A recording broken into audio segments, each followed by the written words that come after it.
2503 కాదా పాస్వర్డ్ 2503 కాదా సారా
स्वामी देव नोड़ंडम्मा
ఉత్సవాలు కూడా చైత్ర పౌర్ణమిని పురస్కరించుకొని హనుమద్ విజయోత్సవం అంటారు.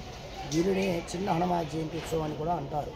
ఈ ఉత్సవంలో పురస్కరించుకొని 3 రోజులు కూడా ఆంజనేయ స్వామి వారికి విశేషించి పడపంచామృత అభిషేకాలు, పట్టు వస్త్రాలంకరణ, తర్వాత రకరకాలైనటువంటి పళ్ళతో అలంకారం చేయడం జరుగుతుంది. ఇది హనుమద్ విజయోత్సవం. దీన్ని హనుమద్ జయంతి, చిన్న జయంతి అని అంటారు. ప్రధానంగా పరాశర సంహితను అనుసరించి వైశాఖ బహుళ దశమి పూర్వాభాద్ర నక్షత్రంతో కూడుకున్నటువంటి హనుమాన్ జయంతిని పెద్ద హనుమాన్ జయంతి ఉత్సవం అంటారు. అది విశేషించి ఇక్కడ గొప్పగా జరుగుతుంది. రామాయణం, భారతం, భాగవతం, ఋగ్వేదం, యజుర్వేదం, సామవేదం ఈ విధంగా అన్ని రకాలైనటువంటి సేవలు స్వామివారు చేయడంతో పాటుగా 3 రోజులు మూలమంత్ర హవనాలు, యాగశాలలు, అంకురార్పణం మొదలుకొని ఊంజల్ సేవ వరకు 3 రోజులు కూడా ఉత్సవాలు వైభవంగా జరుగుతాయి. ఆ ఉత్సవాలను పురస్కరించుకొని స్వయంగా భద్రాచల శ్రీరామచంద్ర స్వామివారి శేష వస్త్రాలు ఆంజనేయ స్వామివారికి సమర్పణం చేయడం జరుగుతుంది. ప్రభుత్వం వారు రామచంద్ర స్వామి తిరుకల్యాణ మహోత్సవానికి వస్త్ర సమర్పణ చేస్తే ఆ ఆంజనేయ స్వామివారికి రాజు లాంటి వాడు కనుక అలాంటి భద్రాచల రామచంద్ర స్వామివారి యొక్క శేష వస్త్రాలు పెద్ద హనుమాన్ జయంతికి ఆ యొక్క రామచంద్ర స్వామివారి యొక్క దేవస్థానం వారు కొండగట్టు క్షేత్రానికి తీసుకుని రావడం జరుగుతుంది. ఆ వస్త్రాలను స్వయంగా రాముడే వచ్చినంత వైభవంగా ఎదుర్కోవడం కూడా జరుగుతుంది. రకరకాల కళా బృందాలతో ఎదుర్కోవడం జరుగుతుంది. ఎవరైతే చిన్న హనుమాన్ జయంతికి మాల ధరిస్తారో చైత్ర పౌర్ణమికి పెద్ద హనుమాన్ జయంతి వరకు 41 రోజులు అవుతుంది. వాస్తవానికి ధరించే పద్ధతి కూడా అదే. చిన్న హనుమాన్ జయంతి చైత్ర పౌర్ణమి ఈ నెల 12వ తారీఖు రోజు హనుమాన్ జయంతి రోజు, చిన్న హనుమాన్ జయంతి రోజు మాల ధరిస్తే వైశాఖ బహుళ దశమి మే 22వ తారీఖు 41 రోజు మండల దీక్ష అవుతుంది. కానీ కొన్ని సందర్భాల్లో అప్పుడు ఎండలు ఎక్కువగా ఉండటం కానీ తర్వాత భక్తుల యొక్క సౌకర్యాన్ని అనుసరించి చిన్న హనుమాన్ జయంతి కూడా మాలలు వేసుకుంటున్నారు. గతంలో అయితే పెద్ద హనుమాన్